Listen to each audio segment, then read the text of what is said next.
सभी भगवत प्रेमियों को मेरा सादर प्रणाम। मैं श्याम सुंदर पाठक, असिस्टेंट कमिश्नर जीएसटी नोएडा से।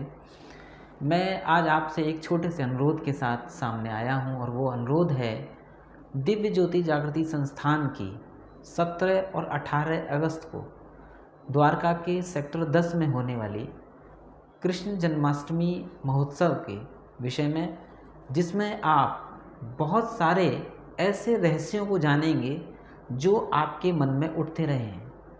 सबसे पहला एक प्रश्न जो अक्सर करके लोगों के मस्तिष्क में उठता है, हर भगवत प्रेमी के दिमाग में रहता है कि आखिर ईश्वर है, और यदि ईश्वर है तो कैसा है, और यदि ईश्वर है तो क्या हम ईश्वर को देख सकते हैं, और क्या इस तरीके की बात कहना कि हाँ ईश्वर दिखाई देता है आज के इस कलयुग में ये संभव है।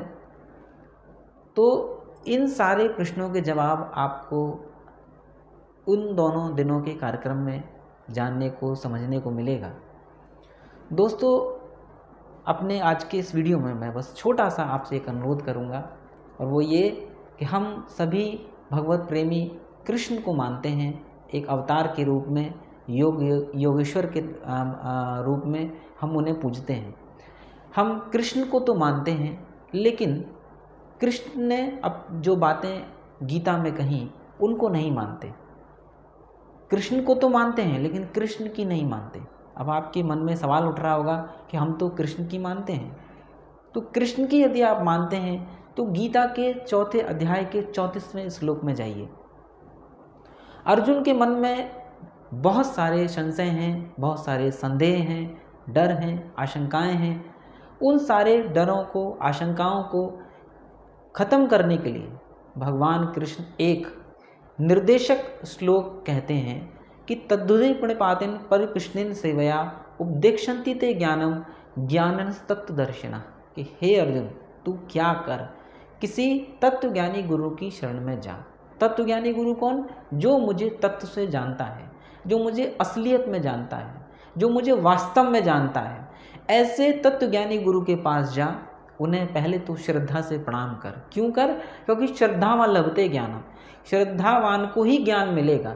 यदि आप गुरु का परीक्षण करने जा रहे हैं, उसका टेस्ट लेने जा रहे हैं कि ये वास्तव में गुरु है कि नहीं, या ये जो बातें कह रहे हैं कि ये सच्ची हैं कि झूठी हैं, नहीं, आपको पहले तो श्रद्धा रखनी पड़ेगी।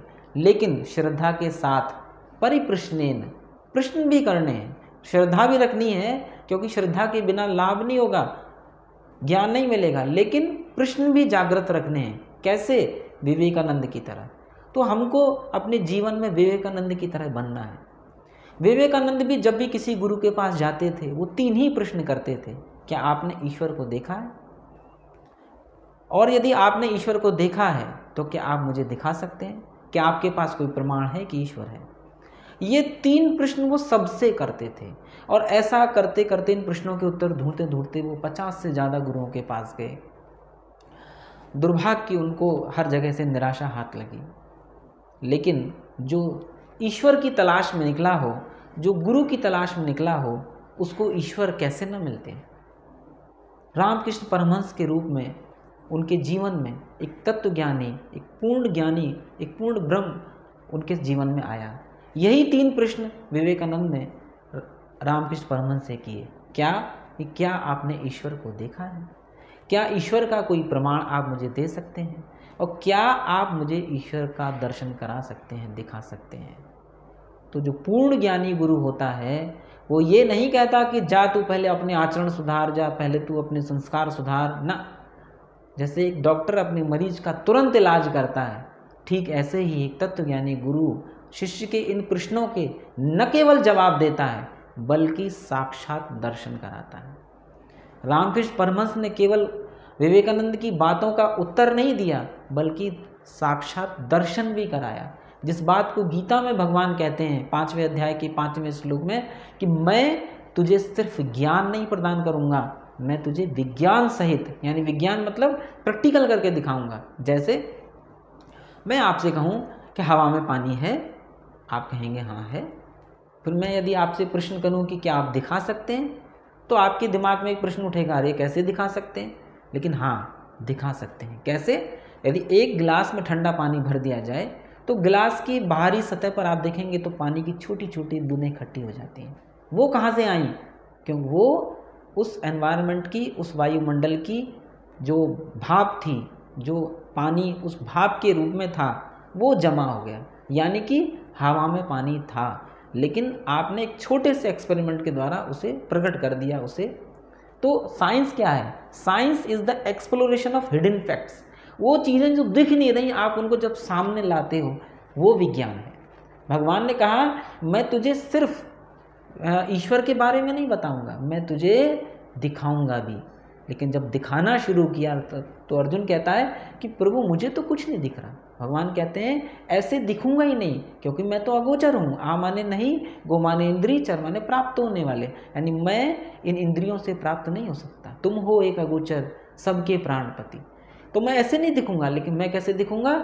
दिव्यम ददामि ते चक्षु पश्चिमे योगमेश्वरम, कि मैं तुझे वो दिव्य चक्षु प्रदान करता हूँ, मैं तुझे वो तृतीय नेत्र तेरा खोलता हूँ, तब तुझे मैं दिखाई दूंगा। जिसके बारे में कबीर कहते हैं कि सतगुरु की महिमा अनंत अनंत किया उपकार, लोचन अनंत उघाड़ियाँ अनंत दिखावण हार। क्या आपके जीवन में ऐसा अनंत दिखावण हार वाला गुरु है जो उस अनंत के दर्शन करा सके, आपके इस अनंत लोचन को उघाड़ सके? जिसके बारे में तुलसीदास जी जब रामचरितमानस लिखना शुरू करते हैं तो 5वीं चौपाई में लिखते हैं, उघरई विमल विलोचन ही के, मिटई दोष दुख भव रजनी के। जब ये विमल विलोचन उघड़ता है, खुलता है, तब उस अनंत के दर्शन होते हैं, उस परमात्मा के दर्शन होते हैं। तो दोस्तों, वो ईश्वर है क्या? भगवान कृष्ण ने गीता में भी साफ कहा मैं क्या हूँ। उन्होंने कहा ज्योतिषम अभी तज्ज्योति तमसा परमुच्यते, ज्ञान गेयम ज्ञान गम्यम सर्वश हृदय विष्टतम, कि मैं ज्योतियों की परम ज्योति हूँ, अंधकार से परे हूँ, ज्ञान के द्वारा देखा जाता हूँ, ज्ञान के द्वारा प्राप्त होता हूँ और सबकी हृदय में विराजमान हूँ। तो ईश्वर क्या है? ईश्वर वास्तव में ज्योति स्वरूप है। कौन दिखाएगा? गुरु दिखाएगा। केवल गुरु ही है जो उसको दिखा सकता है। इसलिए हमारे शास्त्रों में लिखा अज्ञाना तिमिरांधस्य ज्ञानांजन शलाकया चक्षुरून मिलितम येन तस्मै श्री गुरुवे नमः। जो ज्ञान रूपी अंधकार से, अज्ञान रूपी अंधकार से ज्ञान रूपी प्रकाश की ओर जो लेकर जाए और दोनों चक्षुओं के मिलने के स्थान पर उस ईश्वर का साक्षात्कार कराए, ऐसे गुरु को मैं सादर प्रणाम करता हूँ। तो दोस्तों, ईश्वर है। ईश्वर है किस रूप में? प्रकाश रूप में। और उस ईश्वर को मिलाने वाला गुरु भी है। लेकिन गुरु कौन?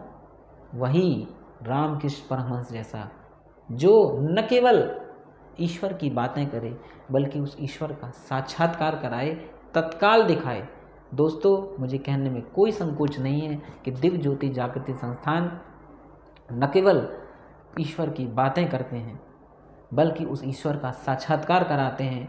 उन तमाम सवालों के जवाब जो आपके मन में घुमड़ते हैं, उमड़ते हैं, ईश्वर को लेकर, अध्यात्म को लेकर, धर्म को लेकर, सारे सवालों के जवाब यदि आपको कहीं मिलेंगे तो निश्चित रूप से दिव्य ज्योति जागृति संस्थान की इस आगामी 17 और 18 अगस्त को रात शाम 7 बजे से होने वाली जो कथा है जन्माष्टमी की, उसमें आपको इन सारे सवालों के जवाब मिलेंगे। और न केवल जवाब मिलेंगे बल्कि यदि आप इच्छुक होंगे तो निश्चित रूप से आपको ईश्वर का साक्षात्कार भी होगा।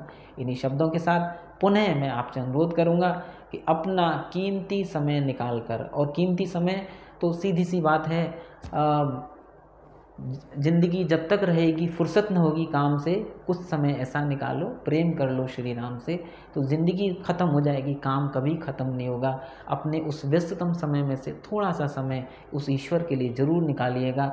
और 17 और 18 अगस्त को होने वाली शाम 7 बजे के बाद इस जन्माष्टमी कार्यक्रम को देखना बिल्कुल भी मत भूलिएगा। और अपने इष्ट मित्रों को, साथियों को बताना भी मत भूलिएगा। इन्हीं शब्दों के साथ नमस्कार। जय श्री कृष्णा। जय आशुतोष महाराज जी की।